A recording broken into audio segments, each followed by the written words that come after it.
We begin with updates in the recent act of terror. Officials in Bangladesh say the 20 hostages killed during Saturday's terror attacks were mostly foreigners and publicly disclosed the nationalities of the victims.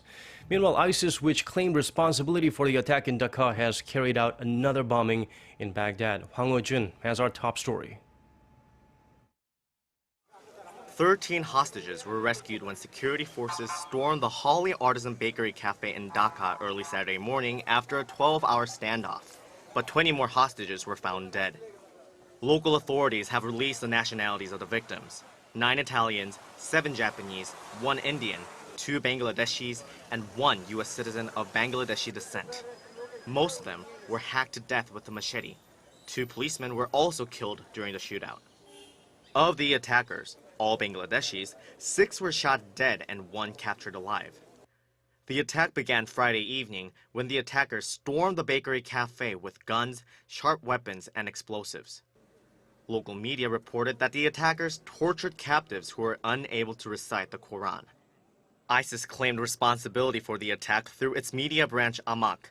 It also posted photos of the dead hostages and the interior of the cafe. Experts say the ISIS attackers may have chosen the Holey Artisan Bakery for maximum global impact, as it has been a popular meeting place for expats and diplomats. The Korean government expressed its condolences to the families of the victims and strongly condemned the attack in an official statement, calling it a serious crime against humanity and civilization that can never be justified. Meanwhile, less than 24 hours after the Dhaka massacre, ISIS claimed another deadly attack, this time in Baghdad. The latest reports from CNN say at least 80 people were killed and 133 wounded in bombings on 2 crowded districts in the central and eastern parts of the city. ISIS used Twitter to claim responsibility for the first attack, which it said targeted Shiite neighborhoods.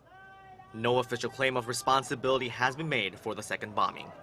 Hwang Hojun, Arirang News.